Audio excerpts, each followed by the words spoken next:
Very good morning to you. So, welcome back to my channel, and I hope you've been enjoying these videos that I've been putting out. So, these are some of the questions that I usually get during my one to one sessions or my meditation classes. So, these are also some of the common concerns people tend to get into when they are on the inner transformation journey. So, I'm hoping these videos help to give you a little encouragement, a little strength, and a little clarity on some of these things. Um, for me personally, have been on this journey for I think more than a decade now. When I first started off, when I first trained in pranic healing and pranic psychotherapy. So it has been quite a while, and sometimes we have to go through that journey in order to learn experientially too. So I was lucky enough to have the right training. I was lucky enough to do this with a teacher, with a master. So for me, um, I had a lot of the right tools. I had a lot of the right foundational work, but it was still quite challenging for me. So that's the reason why I'm sharing all of this with you, all of these notes, all of these little nuggets, is some of the things I've learned because of mistakes I've made, because of sometimes we don't realize the reason why certain things work a certain way, like why we are taught to do things a certain way. We always need to challenge and then figure it out. So yeah, I was one of those. I had the right teacher, I had the proper training, but I never listened most of the time, so I had to learn. And these are also some of the things, the concerns I recognize with my clients, and some of the questions people have when they are on this path. So inner development and personal development in inner transformation is the opposite side of the coin to healing. So if you're healing, you must develop. You must focus on personal development. So in a lot of the ancient or traditional work where healing was you know ancient traditions that focus on healing or focus on spirituality, personal development, inner purification, inner reflection is a very, very important theme. We need to do it, if not, we're going to get stuck.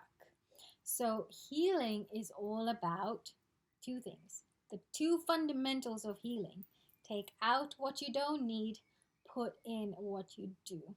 Take out the undesirable, put in what you desire. So, if you want to manifest something, take out what you don't, what doesn't work, put in what you think will work now. So, then you have to adjust and adapt.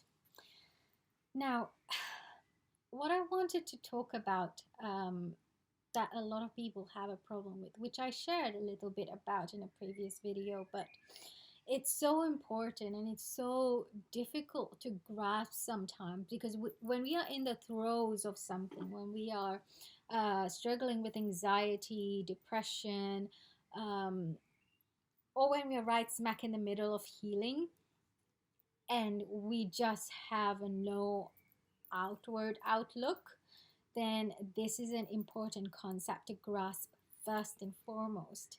So, this is it: attachment and detachment. So, your personal identity is here, your center.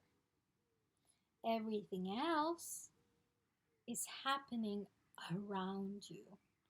They are not you, they are happening around you. Our emotional body, our mental body. I'm saying them as bodies because a lot of we don't realize, but we feel emotion all over the body. You can sometimes feel emotion in your knees.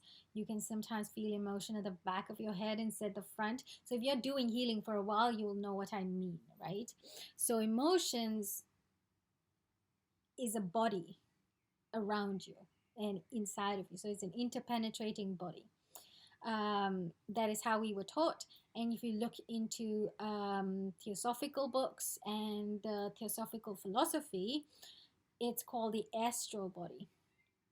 And then the mental body is the third aspect. It's like another body around the emotional body and the physical body. So in ancient Indian traditions or Hindu traditions, they're called kosha, another word for body, right? So you can look for them across all schools or mystery schools or however your background is, doesn't matter, they're still bodies and that's how they're called.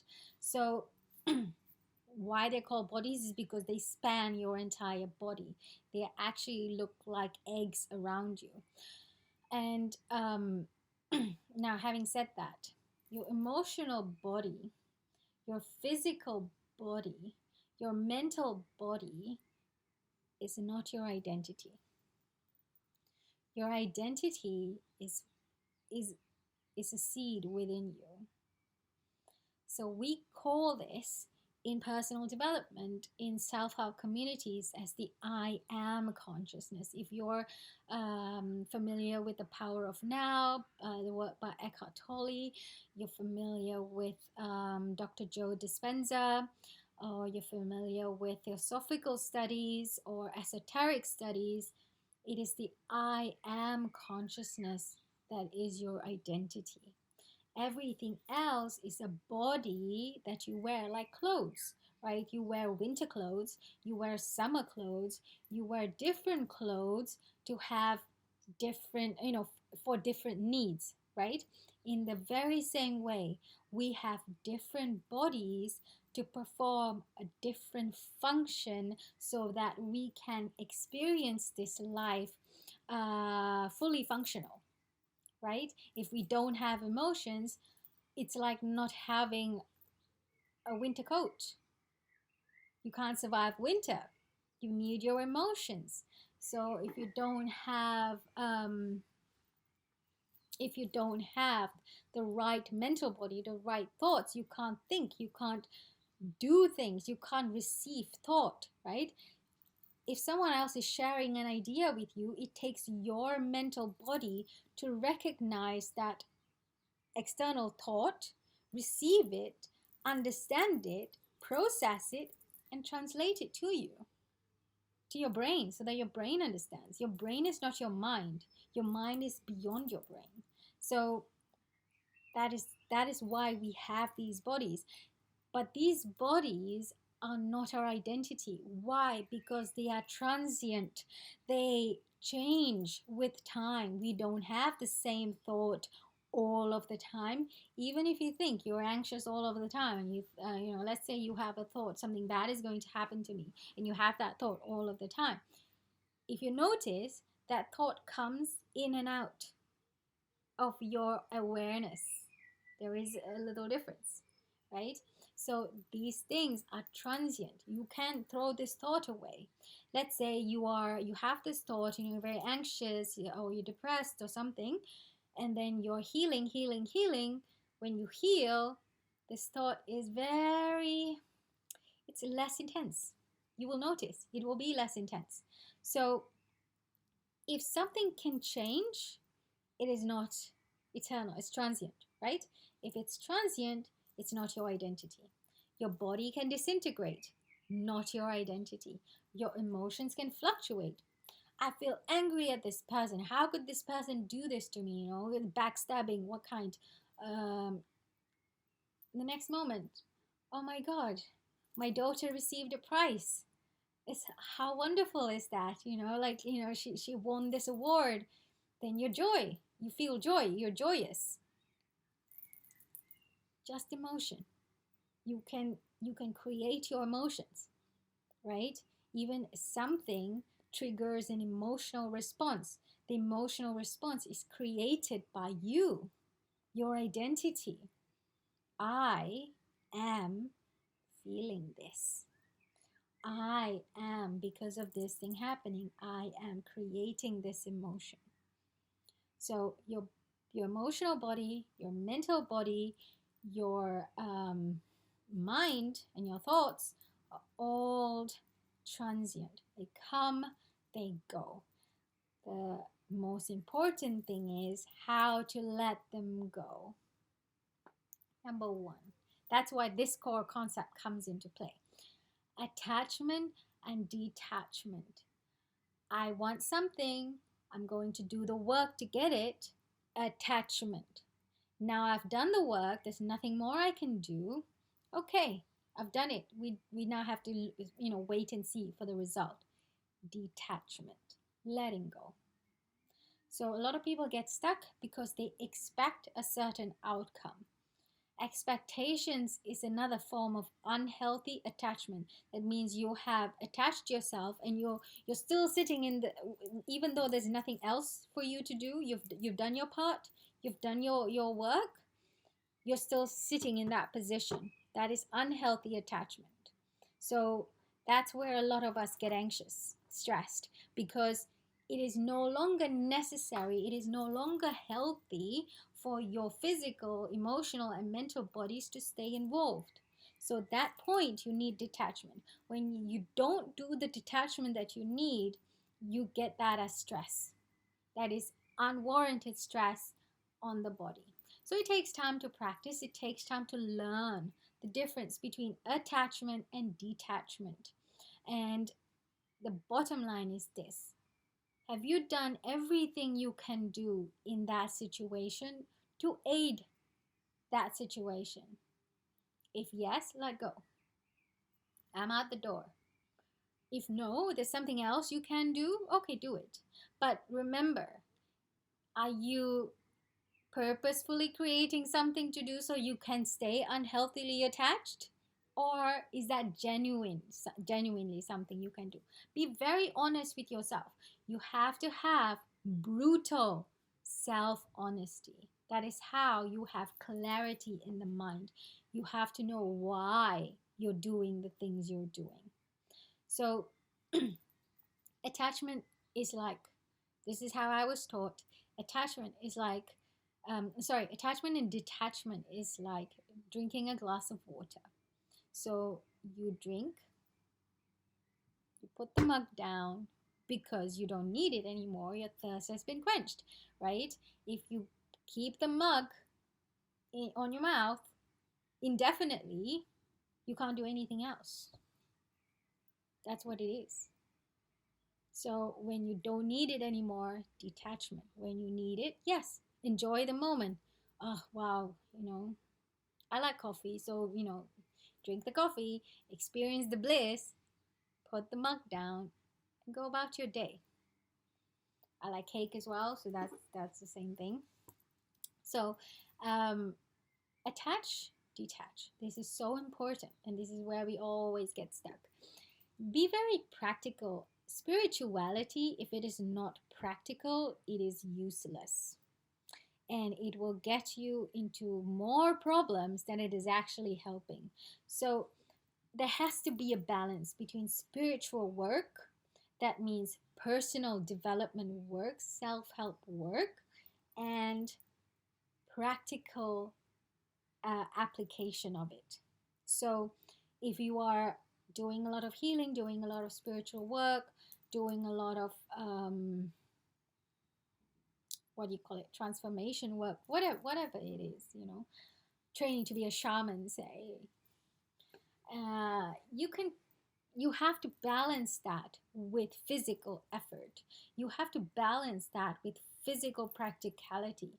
If I am doing this spiritual work, how does this translate practically into my life, right?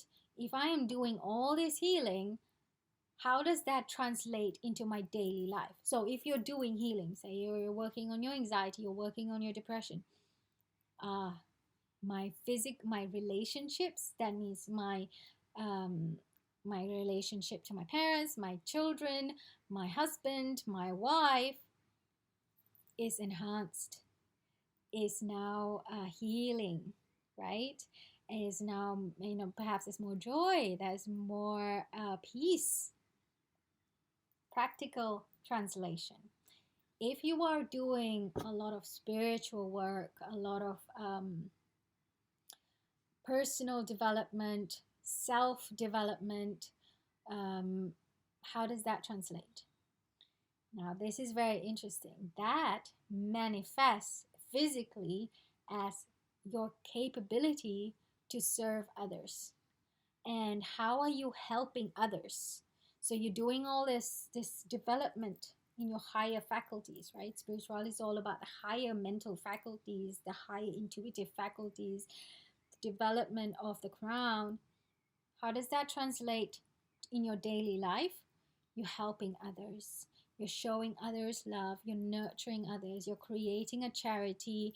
You're doing volunteering to help other people. You are doing healing. You are teaching other people. It has to translate.